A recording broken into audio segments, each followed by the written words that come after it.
Hey everybody, Marcus C. Williams here, and I just wanted to wish you all a happy Easter and talk a little bit about the ways that we should put our community first, being that our city of Rochester has had elected officials for decades that very much so only prioritize themselves and let our community and our people languish. I'm about tired of it, frankly. And that's why this year I'm pushing to create a new line called the Community First line on the ballot, because I believe that our community should be prioritized because we need to unite together to actually get what we need addressed by our local elected officials. I know there are many distractions that a lot of elected officials want to sell you. They'll say, oh, look over here, we're doing this thing over here. But does that really address the issues in our community that we need to address? We look at the failures in housing policy, the rents are through the roof. They've continued to increase the assessments and stuff like that. That's not okay. That's not beneficial for our citizens. Maybe it benefits a few investors and stuff like that, but overall, it doesn't benefit our citizens. So it's a facade. We see the issues with the houses that are going $150,000 over asking. How is that sustainable for anybody that is a Rochesterian that has lived here either all their life or has lived here long term? It's putting housing out of reach for the majority of our community, and it's not okay. But this shows you 100% that our elected officials are completely disconnected from us as citizens. And that's why I'm fighting to get this community first line as an independent line on the ballot this year. But I need your help. And in order to do that, we have to collect about 2,000 signatures in the next 25 days to get this line on the ballot. I need your help. Go on my website, Marcus, the number 4, Rochester.com, and volunteer to help me collect signatures or make phone calls, whatever you can do. You can even donate on my website. That's Marcus, the number 4, Rochester.com, because it's about time that we united as a citizenry. We're a whole bunch of different citizens with a whole bunch of different backgrounds in a whole bunch of different neighborhoods with different life experiences. But there's a lot of commonality between us all. We believe that the quality of education needs to be improved to create opportunities for the children and the youth. We believe that the government should actually, on the local level, on the city council level, should be fostering small business and entrepreneurship, because we know that that gives people the best option to create generational wealth and thrive. Small businesses are also the number one employer in the nation. But what's happened on the city council level is they focused on courting large industry from other states and other parts of the country, which never seemed to materialize. Look at the issues with photonics. Whatever happened with that? What did they end up making, like 7 or was it 14 full-time jobs and about 20 part-time jobs? That's not a joke. That's a real thing. You can go look that up. I can't remember the numbers exactly, but it's not far off. And that costs us hundreds of millions of dollars invested that just poof, disappeared out of our community. Not putting reinvestment into our community, not really creating jobs, and not really doing too much of anything, but serving the elected officials. And this is part of a very serious continual issue. And it's unacceptable. David, I see you there. I agree. Our government has failed us completely and thoroughly, especially on the local level. I've lived in Rochester most of my life. I went from the elementary school all the way through high school and college in our area. Okay. What is going on here?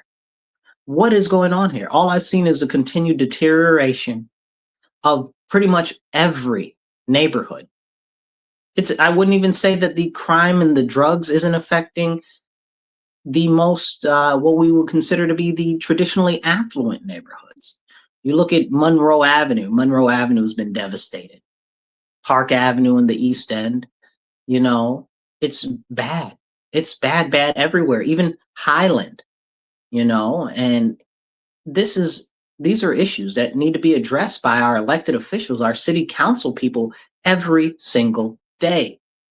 So you're right, David. The government has failed us, and that's why I'm pushing to create this community first line on the ballot this year. Nobody's coming to save us, you guys. But that's why I'm working hard and diligently to present real opportunity and options for us to unite so that we can thrive as a community again. They're stealing away our future from us on a daily basis. And it's like nobody is willing to address what's going on at all. I don't have to tell you that the schools are absolutely terrible. I'm sure that many of you know, even though some would like to say, oh, it's not as bad as it seems, it's just a 65% graduation rate. Okay. Well, a 65% used to be a failing grade. That's a D or even an F, depending on what grading rubric you're working on, because there were never any E's, So 65% graduation rate, that's terrible. And then a vast majority of the people that were graduating are not proficient in reading, writing, or math. I had to hire many times people that are entry-level workers, okay, for entry-level jobs, the everyman job, the job that anybody can do. But it required basic math skills, addition and subtraction. And I'm telling you this from personal experience. Most of these youth that are getting out of high school right now are not able to do basic math, and you can forget reading and reading comprehension. That's just a fact. Talk to some people that work in the schools. I'm not making this up. This is from direct experience and talking to interviewing hundreds of graduates. This is a serious issue. You may have seen on the TV in a couple of other states. I believe Maryland is one, and I can't remember the other place. I believe it's Boston. I'm almost sure it's Boston. But they've got students that are going to college that are suing the school districts now because they can't read and can't write. But that's something that's ever so common here in our backyard, right in Rochester. Is the city council doing something to address that? Are they creating alternative education options? No. Are they creating a systematic set of ways that people can get put into jobs, even if they're not able to have the origin of the skills, but they can learn the skills and create some sort of pathway into an actual job or career? No, they're not doing that either. This is serious. There are simple things that we can work on that'll have real tangible effects. I see you there, Kevin, and I see you there, Miss McKnight. I'm going to pop your comment up in a second. This is very serious, what we have going on here right now. We see the issue with the crime and the violence and the lack of structure. There's no structure in our city. The schools don't have any structure. There's no discipline there. The streets don't have any structure. There's no discipline or structure there when it comes to crime. The criminals just run amok and do whatever they want, and city council ignores it. But in the meantime, our city is now full of people that are impacted by crime or victims of crime. And this is really serious because who's going to address that? Who's concerned about our actual victims? They're not addressing these issues. Why? This is serious. Kevin says, what do you say, Kevin? We need more police officers. It's sad that people do not want to join the RPD force. Well, in the current atmosphere, why would you want to join the police? That's another issue that city council is not addressing. People don't want to join the police. Why don't they want to join the police? Because they see people on city council dragging the police. We unfortunately saw our mayor and the police chief get up and drag our police. Do you think that that's encouraging to the community? We have a lot of people in the community that say, oh, we want more people that look like us on the police force. We want people that live in the city of Rochester to join the police force. Nobody wants to join the police force because the police force are always getting ragged on by our elected officials. They've disincentivized policing completely. And then we wonder why the police are leaving or retiring early and nobody wants to go out and be officers. If we want safe streets, we need officers that feel supported by our elected officials. That's just a fact. We need a community that believes that if they go out and they apply to be police officers, that the elected officials in our area aren't going to treat them like trash. These are very serious needs that, like, we all need public safety. I put up a video earlier where there was this unfortunate lady who is a drug addict prostitute on Lyle that somebody had shared with me. And she's strung out and she's fighting with what I could only imagine are other prostitutes in the middle of the street on Lyle, right over there by the old Christian school. Okay. This is serious. This is stuff that we see in life every day. And people are like, why doesn't somebody call the police? First off, what can the police do? And secondly, isn't that what the PIC team and the person in crisis team and all these other teams that are non-law enforcement that the city has put in place? Complete failure. Complete failure. And they'll say, oh, well, they're working and they've done things and stuff. Yes, they have done things and stuff, but still the everyday issues seem to continue. You make it make sense. So either there's not enough investment in those things, or they're not functionally working the way that they should, and the results are being trumped up. That doesn't mean that I'm saying to get rid of anything. I'm just saying that it's very clear that there is a disconnect between what we're seeing in the community and what we're being sold by city council. Let's see. Ms. McKnight says, look at all the money that ESL has given to Rochester, but I look at all the things that they're doing with it, and I don't see where it's going to help any of our communities, the youth, small businesses, and even nonprofit businesses and churches that have been so dedicated to our people, but never recognized or given a grant to help increase support for the communities. That's very serious. It's exactly the issue that we're having right now. And I encourage you, if you guys are concerned about the direction of our city, please go on my website and volunteer to help out with my campaign. We're working on creating this community first line on the ballot this year as I run for city council, so that we can put the focus on our community and on our community issues. Like Ms. McKnight just laid out a ton of them right there in her statement. These are real things that are not being addressed by our city council. We deserve to be represented, but it's very clear that they're only really representing their benefactors, their own personal best interests, and what puts money in their pockets and their offshore accounts. But can we talk about that? No.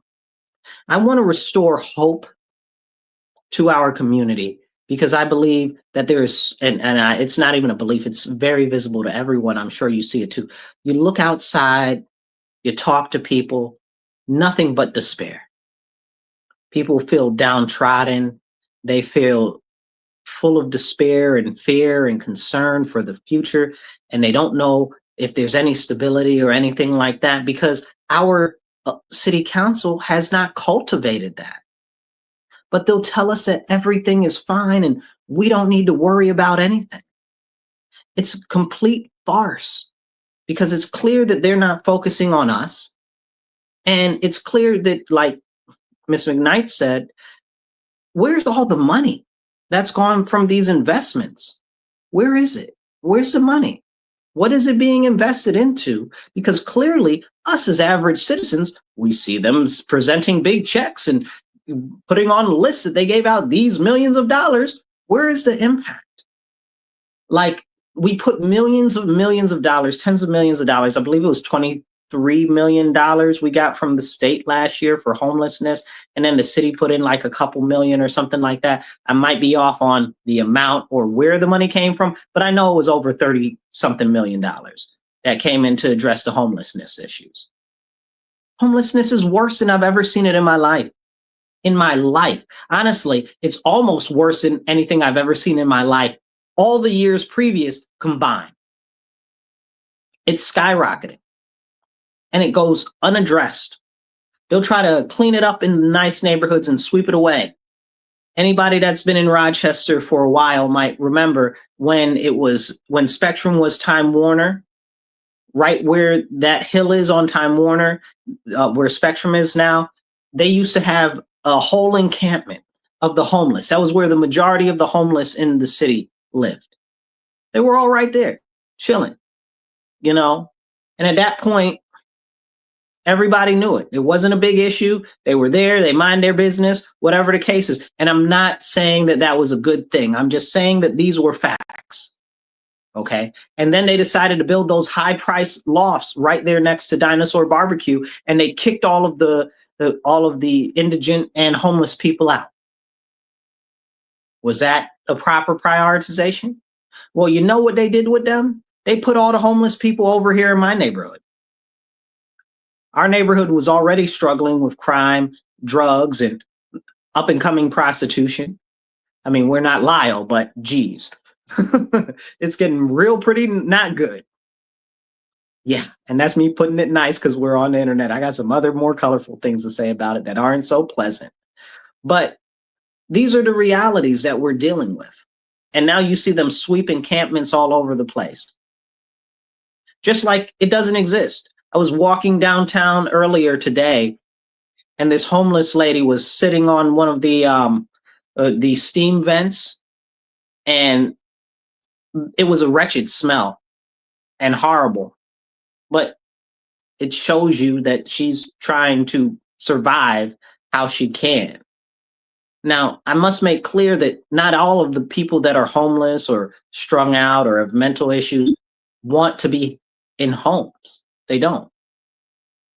But if we don't start addressing the reason that many of these people are becoming homeless to begin with, like the continued increase in rent, I've never seen so many homeless families before. This is a new phenomena.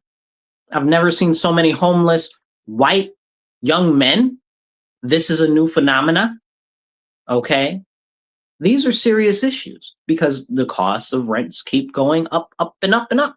And as we mentioned, it's hard to buy a home when people are paying $150,000 over asking. Do you know why that is? I'll tell you why that is. Because City Council authorized a couple years ago $15,000 for anybody that'll remote work and live in Rochester. Remote work and live in Rochester. Now, I've owned businesses in Rochester for years. They never gave my employees $15,000 for working in the city of Rochester and living in the city of Rochester. Did they give you $15,000? They never give me $15,000 for just operating a business and employing people in the city of Rochester. Is this something that we can have a real conversation about? $15,000 to move to Rochester and work remotely. Now we know that most of the remote jobs are easily taken over by AI and computers. So where's the sustainability in that? But you put our citizens' money into bringing people from other places into this city to work remotely, which means that the companies that they're working for are not in our city, and they're not even putting into our economy. And you know, if somebody works remotely, they're generally not the type of people that are going to go out very often. And how could you even really go out in Rochester with the way that the crime and everything is? Another issue that we need to address. Let's see. Let me get to some of these comments. I want to make sure if you guys are commenting, I address the comments. Let's see. We got another comment here. I think somebody's commenting, trying to talk about national issues. That's what we're not doing. Okay. I know. Listen, if you guys are commenting and we're talking about national issues, that's not what we're doing. We're talking about local issues. Okay. So I'll post your comment if it's related to local issues, not if it's about federal issues or about anything else that's going on in our country, because we need to focus here locally at home. It's a very, very serious issue that we have going on here. Okay. That's the raw end of it. Okay. David says, Thank God for people like you. I live in Columbus, Ohio, and I'm visiting my brother Jeffrey, and he told me that he used to work with you. Oh man, that's awesome. Send my love. Okay, I appreciate that. I'm fighting hard to make a real difference in our community. That means a lot to me. It really, really does. I'm doing everything that I can to help better our community and plan for a future where we can all unite and thrive together. But in order to do that, I need your guys' help. I need you guys to volunteer so we can collect these signatures that we need to get on the ballot. We've only got a couple more weeks and we got to get all these 2,000 signatures. It doesn't matter what party you're with, what your party affiliation, as long as you're registered to vote. It doesn't matter, Democrat, Republican, independent, working family. We can use your help to volunteer to collect signatures, because the signatures can be collected from anybody that's registered in a party as long as they live in the city of Rochester. And as long as you're registered to vote in New York State, even if you're in like one of the suburbs of Rochester or from anywhere else in New York State, you can help us carry petitions to collect signatures in the city of Rochester. So please go to my website and volunteer. Marcus the number 4 Rochester.com. That's Marcus the number 4 Rochester.com, because we're fighting to make this happen, because we've got to come together on the issues that we all agree on, like the crime, like the housing issues, like the education issues, like the economic development. And I it feels repetitious saying all of these things again and again, but it just kind of shows you how they're continually being not addressed and ignored by our city council. And that's their job. That's legitimately their job, is to represent us. So the question is, what have they been doing? You know, when I see them go out there and sell the properties in the city for $1 to developers and stuff like that, and then on top of the fact that they sold it to them for $1, they give them tax abatements where they don't have to pay any taxes. That doesn't make much sense to me. You got $1 million projects and nobody's paying any money. Nobody's paying any taxes, but us as citizens have to pay taxes. That doesn't make sense. Now, if you followed me for some time, or if you're new here, you might have heard me talk about the reason why that there should be no income tax and that there should be no property tax. But if the big boys don't have to pay property tax, why should you have to pay property tax? Isn't everybody all tax the rich and tax the wealthy and stuff? Isn't that what's popular right now?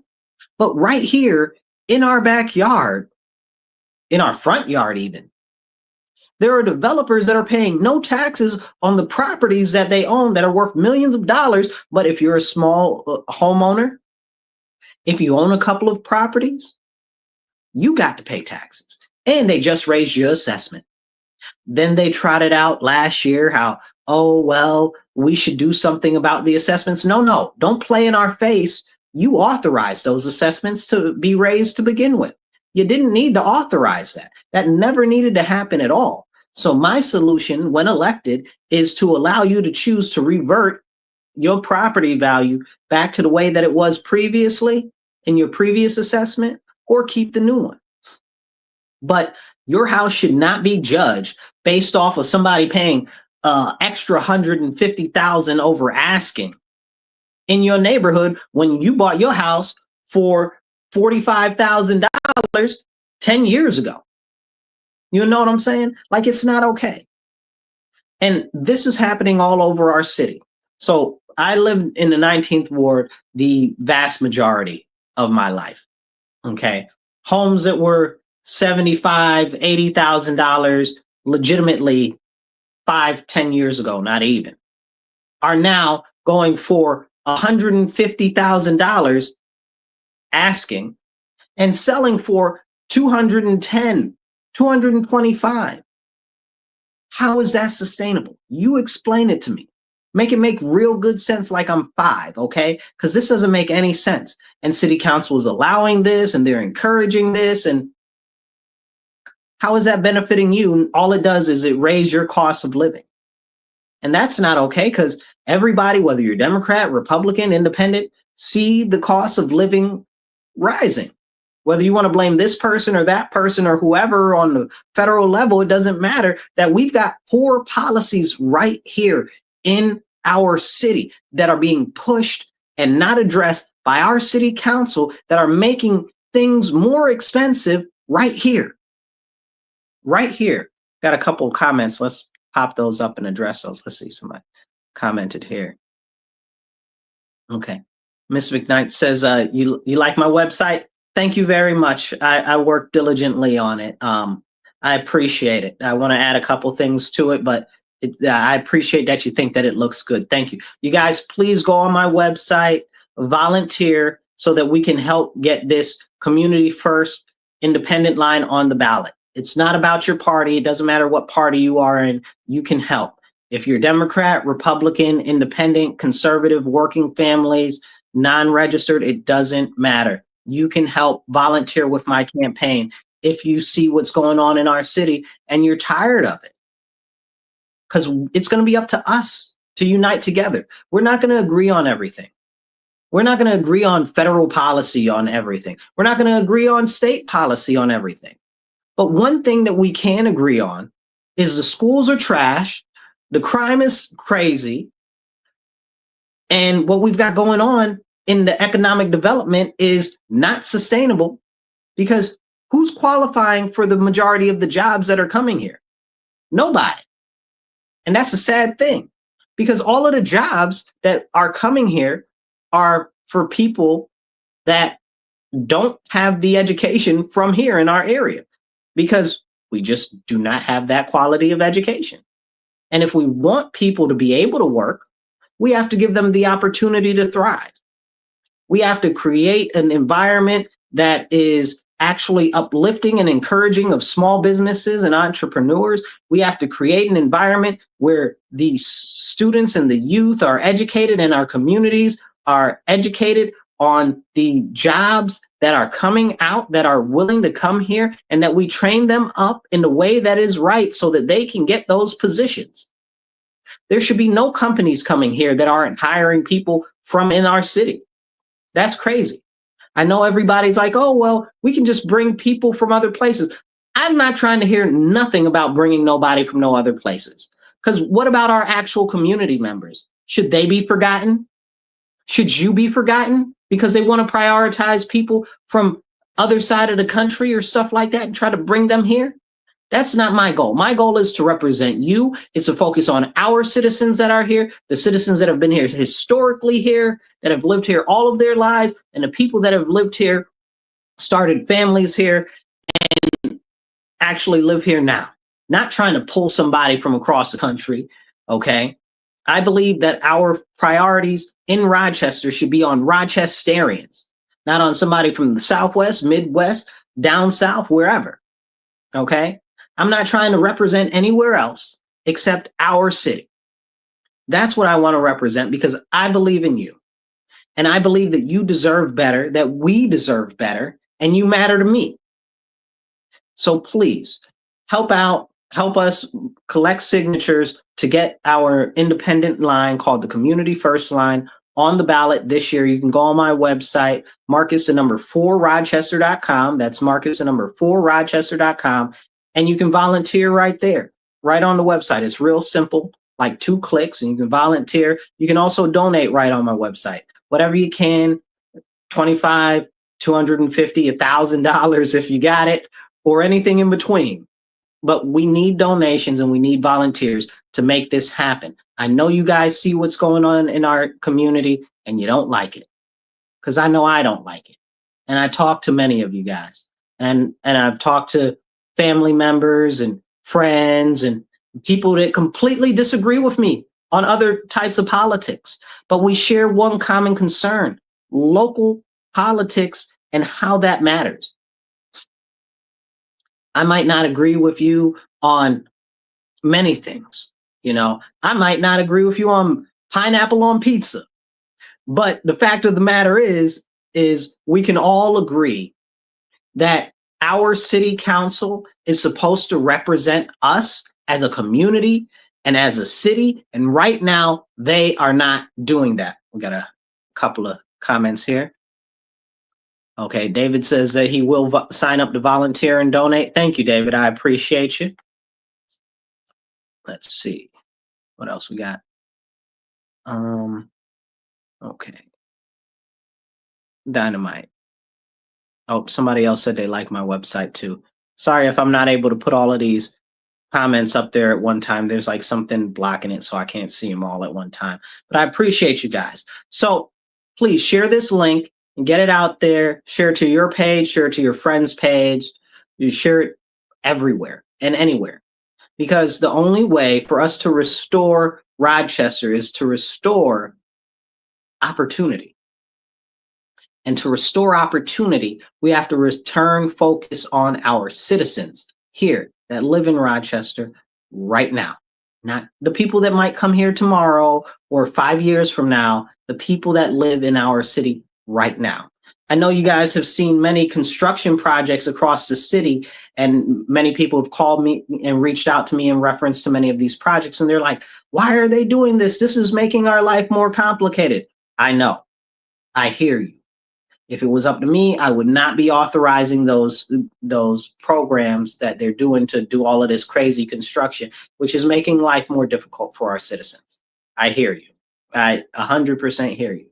And it's a wonderment that city council just clearly doesn't care about you. They've got their own agenda. I encourage you, go read the city's 2034 plan. It's bananas. It's mind-boggling. And it shows exactly how much they don't care about you. It is a guide on how to displace the majority of the people in the city and try to bring in people from other parts of the country to our city and just say, forget everybody. Now, on that note, I'd address the issue with the closing of the inner loop and the filling in of the interloop. I'm going to specifically talk about the north side, okay, over there by Scio and stuff like that. Do you know that Scio is not just a middle-class neighborhood, it's a largely impoverished neighborhood? Do you know that even in that fact that it is a largely impoverished neighborhood, many people own their homes there? There are homes there that people have owned for 2-3 generations. There are new homeowners that have owned their homes for 15, 20 years. But if they fill in the interloop right there, it's going to increase the cost of their houses by an astronomical amount. Because I guarantee you, when they fill that in, they're going to put new development there. They're not just going to put a park. They're just not going to put just grass, like they're going to build buildings and stuff there, which will then vicariously raise the property values of the other homes in the area, which will now mean that people's assessments are going to skyrocket, which means that their taxes are going to be unaffordable. It also means that the rental prices are going to go up. So I asked the people on city council, I said, you guys, I said, well, this is going to affect tens of thousands of people that live in that little area right there. And I said, well, what's going to happen to those people? Nobody had an answer. Nobody cared. Nobody even thought about it because it doesn't matter, because they get kickbacks off of doing these types of construction projects. But nobody's thinking about you. But they're thinking about themselves. They're thinking about their own wallets. They're thinking about the future of their children, but forget your children. Forget your friends in your neighborhood. They don't matter to them. It's very clear, but you matter to me. And that's why I'm fighting so hard. Because this is ridiculous. You mean you're just going to completely ignore about 10,000 people whose lives you're going to change forever? Now, some people will be able to take a benefit away from that, but the vast majority will not. And that's something that we need to have a serious conversation about. They won't talk about it. Have they had any real serious meetings about that at city council this whole time? They've had a couple of small, we're going to have a development meeting or whatever the case is, blah, blah, blah. Did you poll the people in the city and see if they wanted that? You had to put the police accountability board on the ballot. Maybe you should put filling the inner loop in on the ballot. Like I believe that the interloop being filled in over there should be on a ballot for the people in that district. That doesn't make any sense, because you're going to be changing these people's lives. I say the same thing about the Bull's Head project over here on the Southwest. The Bull's Head project is going to displace thousands of people. But nobody wants to talk about that. They've already displaced hundreds with this eminent domain claim, which is unconstitutional, okay, that our city council put into effect. And people complain about other branches of the government and stuff being totalitarian and authoritarian.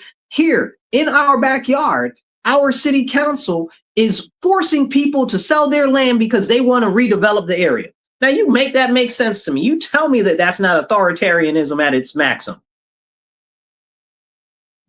This is serious.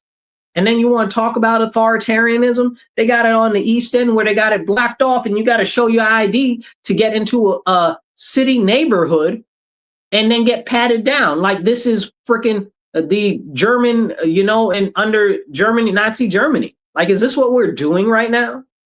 Like, and nobody's protesting this. It's boggling my mind. I've spoken about this many times to city council, to the mayor, okay, on my social media and stuff like this. It's not okay. But we've got authoritarianism right here at home, and that needs to be addressed.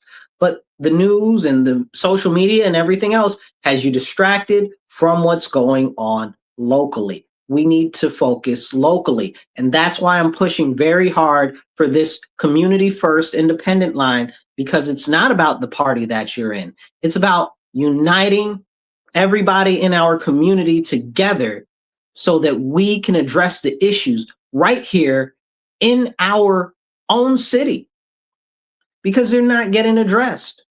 And it's clear city council doesn't care about us, that we don't matter to them. So what this I said I wouldn't post anything about, I wouldn't put anybody's comments up about federal and international stuff, but this is true. It is under the Agenda 21.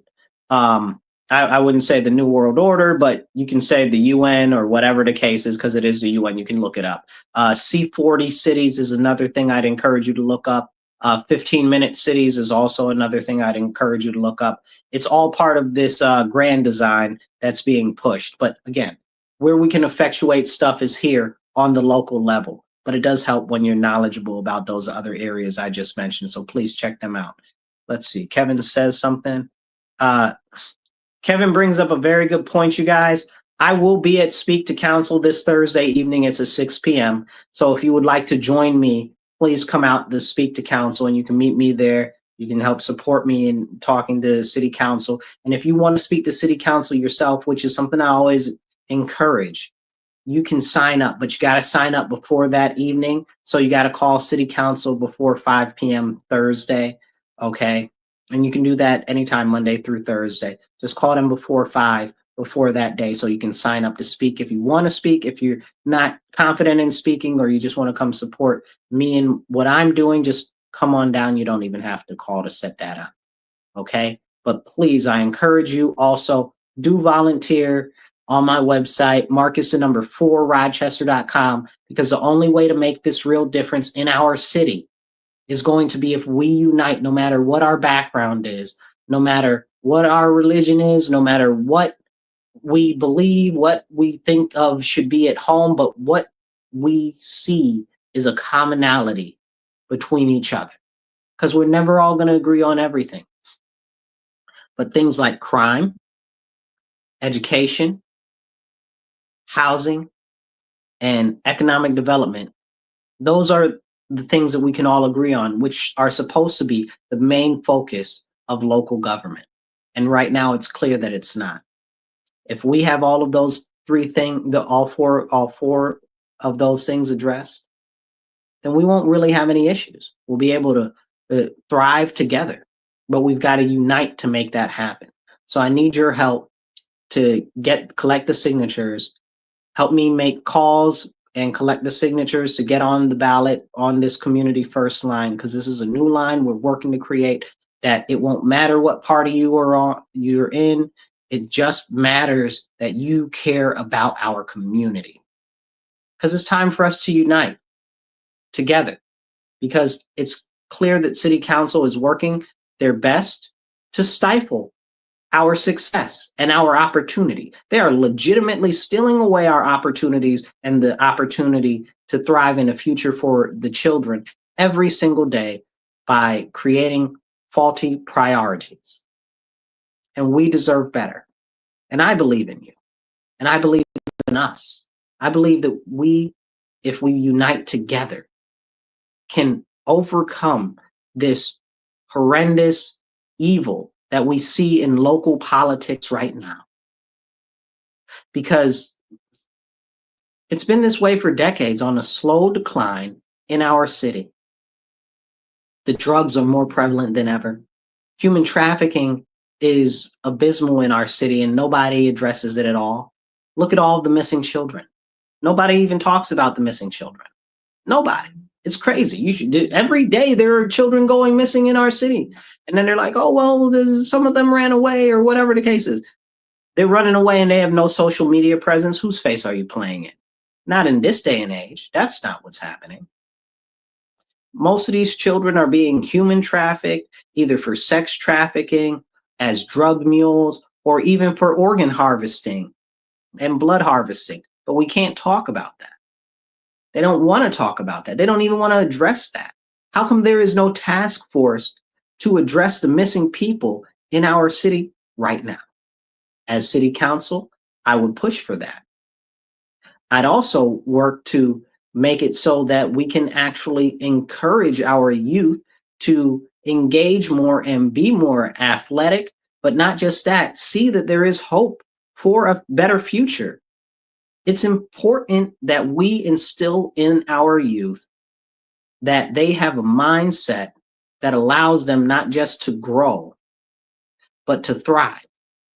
And that's not what's being given by the schools right now. You know, there's a lot of talk about football and basketball and stuff like that, but there aren't a lot of serious programs for other sports and athletics in our city. And we can definitely take the opportunity and harness those and start the kids when they're young. 5, 6, we should be getting them into programs, self-defense, acrobatics or dance or whatever the case is, chess, it doesn't matter what mental or scholastic achievement. We need to be fostering all of these things, but that's not what's happening on city council right now because they're not prioritizing benefit of our citizens. This is serious. Let's see, we got another comment. David says exactly 100%. These are serious issues that we can easily address. I've got a whole plan for it. I'm going to do a whole video on it later, addressing what I was just talking about. But I'm just putting that out there. Like, I know you see it and you know it too. If we start to train the children up right, they're going to do good. We see all of this issues with the stealing of the cars and the breaking into buildings and stuff like that in the businesses and stuff like that. But we see that and we ask ourselves why. And then they interview the kids and they say, well, why did you do that? And they're like, because I can. And because I'm not going to jail. You know, I mean, it is what it is. They're telling you what it is. So all of this extra stuff, this poofy stuff, oh, well, you know, it's because they don't have a this or they don't have a that. No, it's because there's no structure. We talked about that earlier. We need to incentivize whole families. We need to make sure that there are fathers in the home. And we can do this by setting out priorities that encourage that from city council. Is city council doing that? Absolutely not. They don't care. Doesn't matter to them. It's not a big deal. But it matters to us in the community when we see these issues. But these youth don't see any opportunity for the future because it's been stolen away by city council. Because city council doesn't care. They don't matter to city council. They won't even address any of the issues. But this is part of the big, big problem that we're seeing every single day.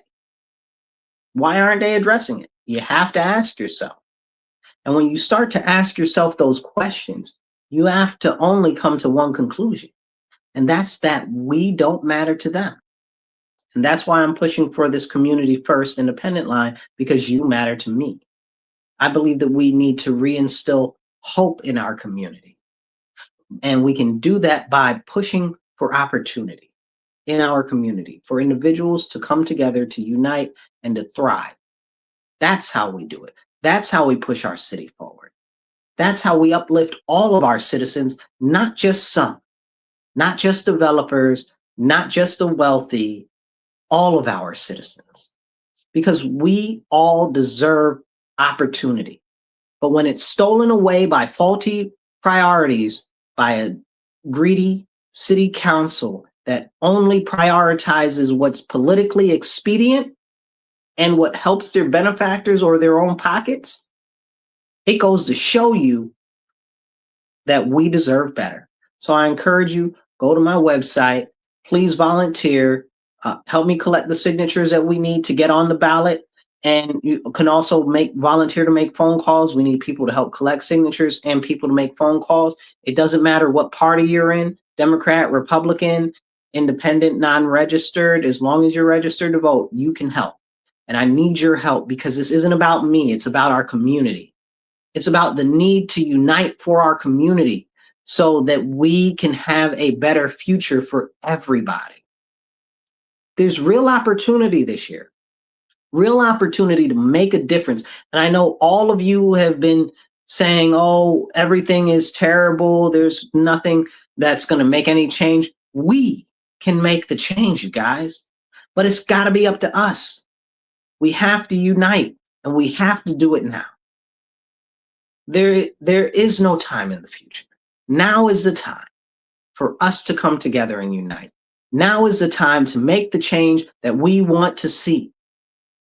That's why I'm running, because our city matters and you matter to me. I'd be nowhere else in the world for thousands. I want to be here because this is the community that I love. This is the community that matters to me. And this is the community that I care about, and I see myself growing up in the future and raising a family here. I want our city to flourish, but not just for some, for everyone. And we can make that difference together. But I need your help.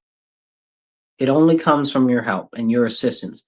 I can't do it alone, but I am here to help guide us down this path of renewal and restoration because I know that we can do it.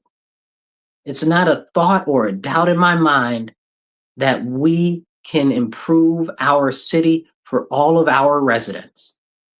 No matter what their background is, no matter what their individual thoughts are, it's about the commonalities that we have together. It's about creating hope for our future, which is so desperately needed in a time of despair and fear. I want everybody to share the same opportunities and be able to grow. Right now, we see the deterioration of not just the schools, of the communities and the neighborhoods all over. We see vacant lots and trash and garbage everywhere. We see a school system that is corrupt and devoid of any focus and completely lacking morals and values. This is something that's far too common. This is something that is causing actual chaos in our streets.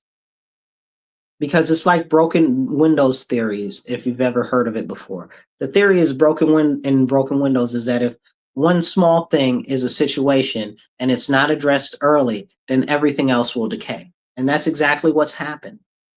It started with the school district, and because the education system started failing, more and more businesses started to move out. And I'm not talking about the industries and stuff like that. I'm talking about small businesses, because they didn't have the quality of employees that they can hire because the education system was failing. And because the city has continued to make unfriendly business practices far too common. All of the red tape that's in our city right now, all of the ridiculous ordinances and the horrible restrictions that have been put in place over the years are not only unfriendly to small businesses and developers alike, but also to anybody that just wants to fix their house a little bit or do something to their house to improve it. And these things need to be addressed. These regulations in our city need to be addressed. We a lot of deregulation in our city, which some of you might think of as rezoning and stuff like that. That needs to happen because we need to address these issues from a community standpoint, not from some ivory tower, which is very clearly what they're operating from on city council right now. This is real life. And the things that happen on city council have real everyday impacts on our citizens. The things that they don't do that they should do have real everyday implications and impacts on our citizens. But that's why I'm running, to change all of that, to restore faith and to restore hope in our community. Because I believe in you. I believe in our city. And I want to show everyone that we can achieve, and we don't need to ship in people from other parts of the country, that we can thrive together and build not only just an opportunity economy here locally, but build something that is self-sufficient.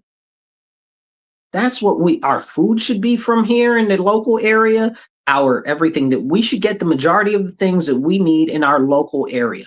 We should be able to be so self-sufficient, whether it comes to energy, whether it comes to everyday necessities like clothes and food.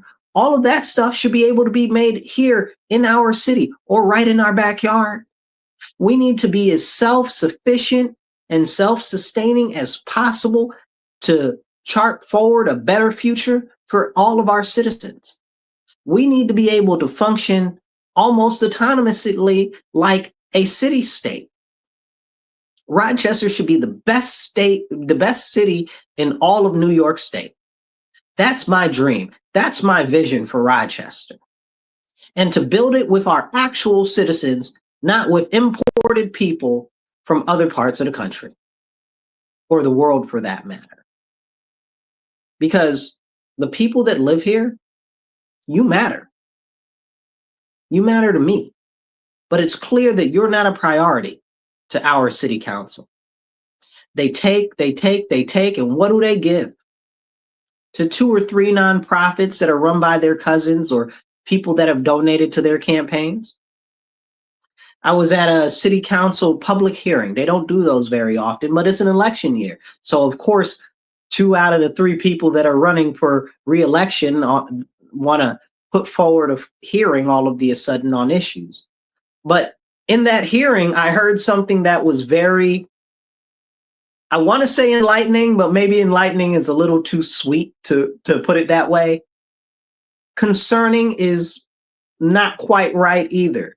But what I heard was them talking about putting money into the same nonprofits that put money into their campaigns. Somebody talk to me now, okay? Somebody tell me that that's right, that sounds justified. It doesn't. It doesn't. That sounds like a kickback to me. That sounds straight like a kickback. Some people might even call that corruption. I don't know if it's corruption, but it's definitely a kickback, and it's definitely unseemly, and it's definitely unsightly. So if it sounds like a duck, quacks like a duck, looks like a duck, goes in the water like a duck, I mean, has webbed feet like a duck, seems pretty likely it's a duck. So, and I'm just saying, this is a type of poor prioritization, like I believe it was David who said earlier on the comments, where's all the money? No, I think that was Miss McKnight. Where's all the money going? Where's all the money going that's going to these community organizations and stuff, and we don't see it get to the community? It's crazy. I remember, and I'm not going to call anybody out on this stream today, but I remember there was a report last year that ended up coming out about one of the bigger nonprofits here that distributes all of the money to the different smaller nonprofits and stuff like that. They said that all of the money that they get, the largest portion of it goes to administrative and executive fees and costs like that. And less than 7% actually gets down to the ground level of the money that is given by the government. Can you make that make sense to me? How does that show that that is the best interest of our community at hand? I'm not saying that there's malfeasance. I'm just saying if the vast majority of the money that's supposed to help the homeless or supposed to help the people that need housing isn't getting to the people that need housing or to the homeless or to the people that are food insecure, and that's where the money's supposed to be going, or to lower gun crime, which is what like they like to scream gun crime all the time, or to address gun crime, and it's all going to administrative fees and stuff like that. Maybe something isn't right. Just maybe.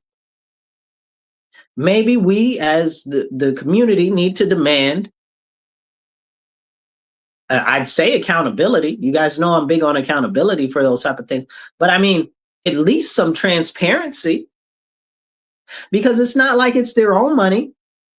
That's community money that's supposed to go to specific nonprofits. These aren't for-profit businesses that these monies are going to. Unless you're talking about some of the developers, and then there are some questions there as well. But this is serious. And it's just another small example of how the real issues that we have never get addressed, and all the money always just kind of flutters away. I mean, let's take our roads, for example. If we were to take our roads in Rochester, look at how terrible they are. But they're always being fixed. But I named all the potholes on my street. Jerry, Terry, Lewis, and Sarah, the ones right outside my house. I give them birthdays because they always come back. If the same potholes are always coming back on my street, then clearly it's how they're being repaired or how the streets are being taken care of, right? Like I'm sure you guys know in your neighborhoods, the same potholes seem to always be coming back no matter how many times they redo the road. How is that even possible? Something's not right here.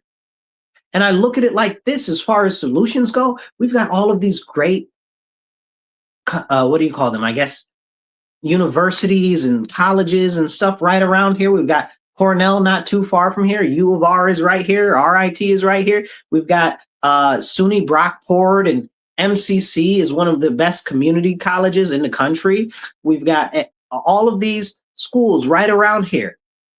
You mean to tell me that we can't pick from the top minds at these schools to say, let's launch an X Prize or something for $10,000 for somebody to come up with a real solid solution for these potholes that we continue to experience in road maintenance issues? I mean, these are the type of things that we need to have conversations about, or should at least be actually discussed by city council, but they're not. You know how much the roads cost us all the time? Now, I'm sure that the roads are something to do with people continuously being employed. So that's why they don't care how bad our roads get. They just keep fixing them and fixing them. Honestly, I believe that a lot of it has to do with programmed obsolescence, where they're just allowing the things to be done in an inferior manner instead of fixing them right the first time, so that they can keep getting the funding over and over and over again. There's this issue in government where if you get money and you don't spend it, the government will take it away and they'll lower your budget next year. So if they keep doing all of this money for this road work and road maintenance, they'll continue to get that money. Maybe that's the problem. I'm not saying it's the problem, but I'm saying maybe we need to analyze these things. Maybe we should have an open conversation about that. I mean, I like construction and engineering and stuff, so I watch a lot of the videos on construction and stuff like that. And I've watched a lot of the different videos from places like the Netherlands, and they have their own issues with their roads and stuff like that, but their roads are much better than ours. You know, Sweden, Norway, because they'll be like, oh, well, the salt is the problem. Sweden and Norway get more snow than we do. What's the problem? You know what I'm saying? So you've got Japan, their roadways are fine. And they've got very serious snow in the northern areas. What's up with that? Like, there's all these other countries that everybody says is so much better than America, and we should look to them for guidance, and we are not even considering the roads. Like, I mean, I don't know. It's these small things that show that they are not interested in really finding long-term solutions. So when you see the roads and the roads are jacked up, understand that's how they want the roads to be, because that's how they care about everything. Not at all. Not at all. They don't care about it. They just want to keep the money flowing in and not actually fully address the needs and concerns of the citizens. Think about how many wheel alignments, tires that have been messed up. My cousin a couple of years ago bust his whole axle out of his car when they had that there's this section of road right in front of the I don't know if that's Ford Street or what that's called right there, but in front of the 911 center, there's a huge pothole there that had developed, that they had refused, many people would call, but they had refused to fix it. And he busts his whole axle off his car. And that's not an uncommon story in Rochester. It happens over and over again. Now, all of a sudden, it's an election year and everybody's like, oh, we should do something about the roads. You've been in office 4 years. Why haven't you done something about the roads? Now you're just putting a patch over it. That's not even a long-term solution. Right up the street from my house, speaking of the roads, and I'm going to get off this subject, but this shows you how trash these people are.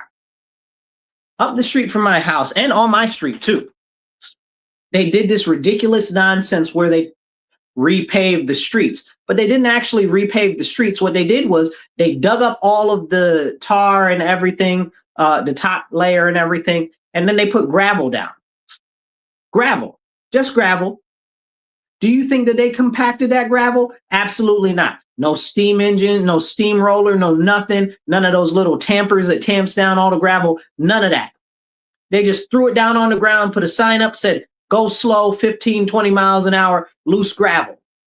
And they just allowed the citizens to continue to drive on it for months and months and months until it got tamped down by the vehicles. In the meantime, popping rocks up and out everywhere, damaging people's finishes and undercarriages on their vehicles and stuff like that. We can't even talk about that though. But messing other stuff up because they didn't want to do the job right the first time. You're going to put down gravel, tamp the gravel down at least.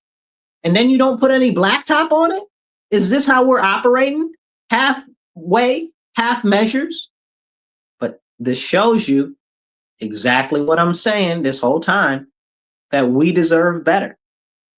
And that's why I encourage you. I need your help to make things better in our city, to fight for you, to fight for our future. I need your help. I'm not able to do this alone. You know, I might be magical, mystical, spiritual, and biblical, okay? But I'm not able to do this alone. I need your assistance. Please go to my website and volunteer. Help me collect the signatures that I need to make this new community first line. We've only got a couple of weeks left, and I need your help. Go to my website, volunteer to collect signatures or to make phone calls, whatever you can do. It's Marcus, the number 4 Rochester.com. That's Marcus, the number 4 Rochester.com. And you can volunteer right on there. It's real simple, a couple of clicks, and you got it. And I'll reach out to you. You can also donate on there. I do need your donations as well, because you see the horrible, evil machine that we are up against, because it's very clear that they look out for their own, and any candidates that really care about our community, they're going to do everything that they can to prevent them from getting to represent us. And I don't give a flying monkey's uncle. I'm going to fight hard regardless, because you deserve better. Okay. And we deserve real representation, real leadership. But there is no real representation or real leadership now. That's why I'm fighting, and I need your help. Go to my website, volunteer, donate, whatever you can do. Marcus, the number 4 Rochester.com, because nothing changes if we don't push to make the change happen ourselves. Nobody is coming down out the sky to save us. It is up to us. And in order for us to do that, we have to unite.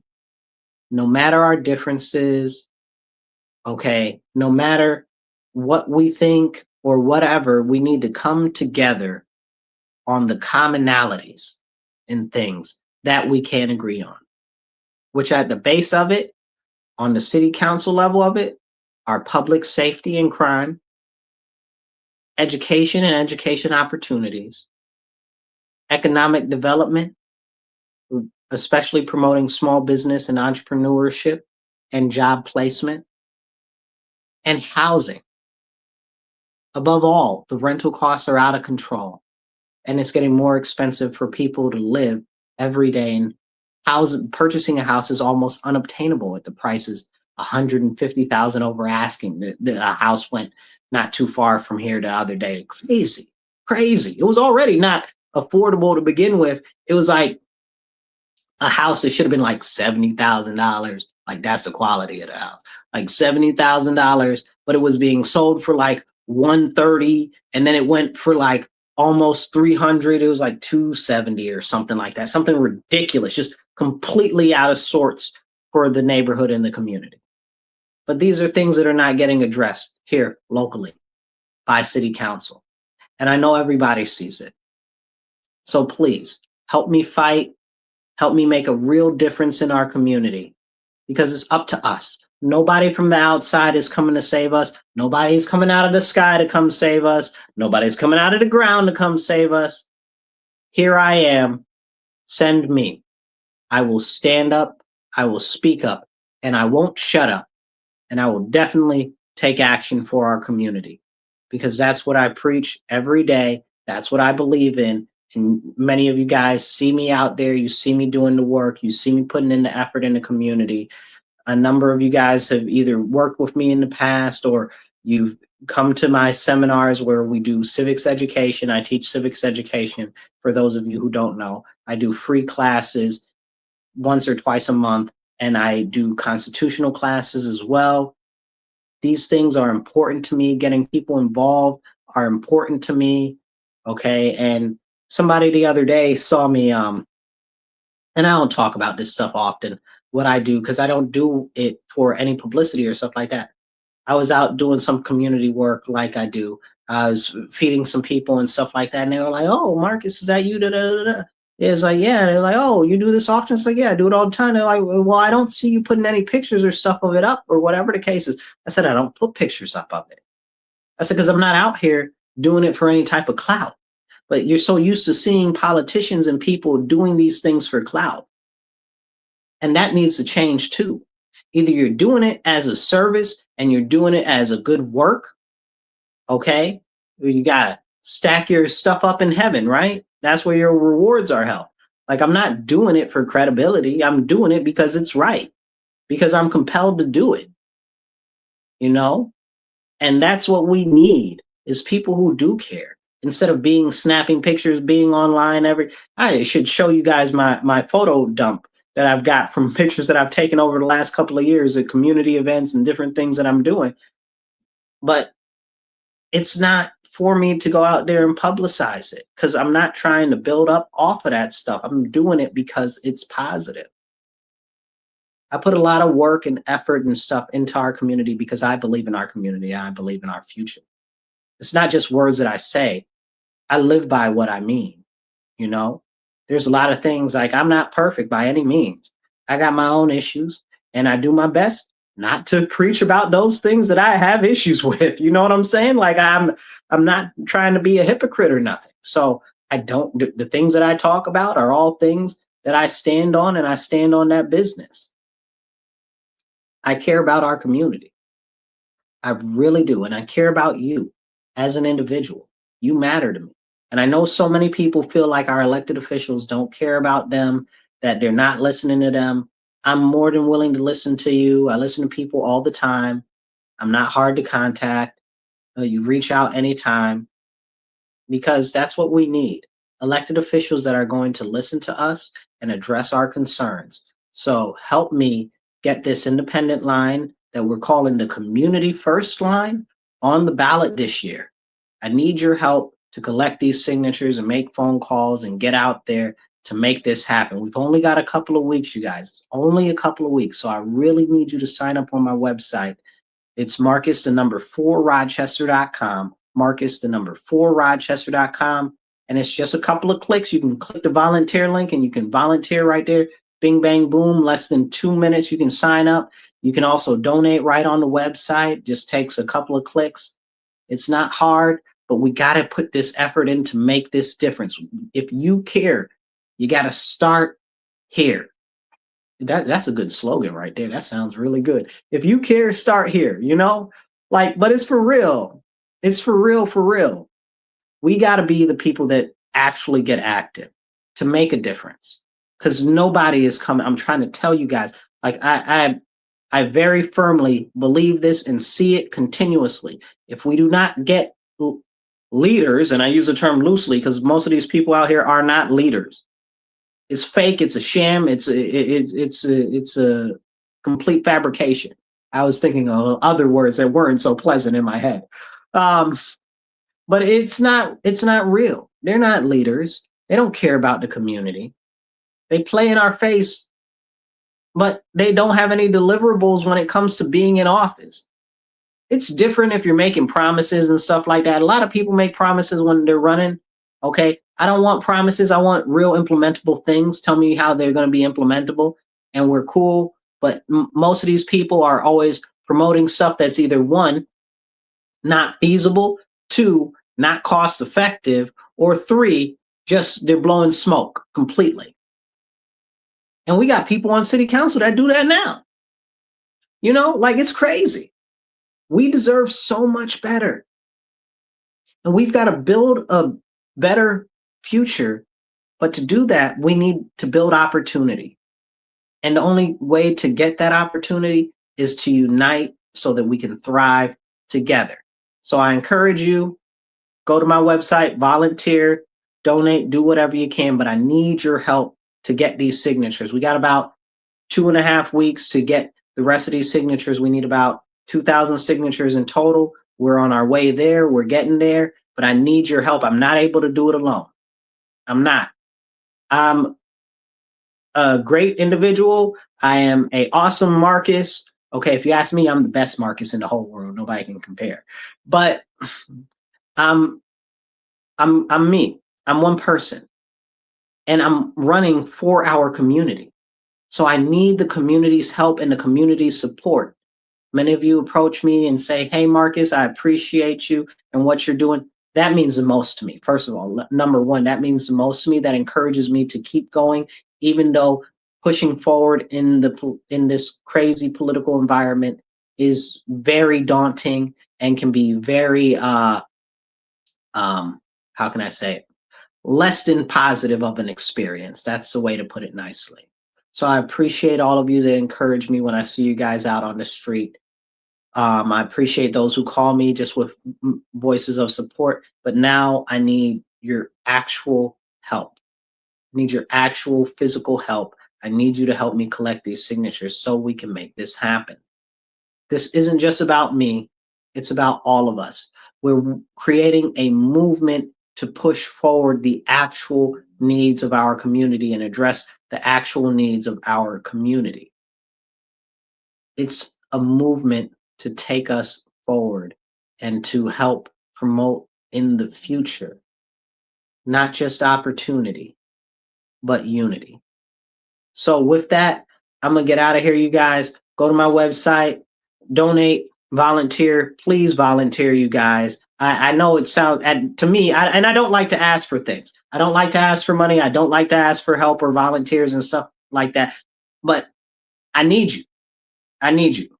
I need you because we got to fight for our community together. I'm not able to do it alone. Go to my website, sign up, volunteer, donate, do what you can. We got to make this happen. We only got a couple weeks to get this done. So Marcus, the number 4Rochester.com. That's Marcus, the number 4Rochester.com. Let's make this happen. I'll catch you guys later. Remember, stand up, speak up, and don't shut up. Take action. Be blessed and be well.